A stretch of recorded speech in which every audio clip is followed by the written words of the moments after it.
একটু অবস্থান করবে না, সাথে সাথেই চলে আসবে, না হলে খুব বিপদে পড়বে।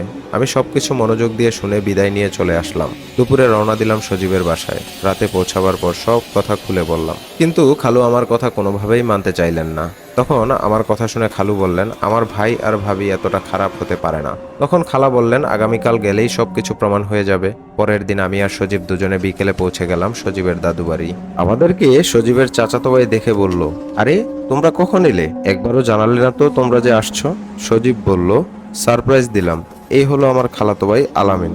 আলামিন আমাদের বাসায় বেড়াতে এসেছে। আজ হঠাৎ করে বলল গ্রাম দেখবে, তাই চলে আসলাম।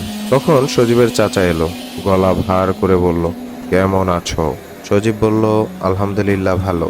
আর কিছু না বলে ওর চাচা চলে গেল।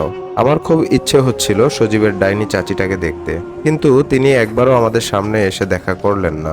আমরা এক রুমে বসে আছি প্রায় 20 মিনিট হলো। এর ভেতর এক গ্লাস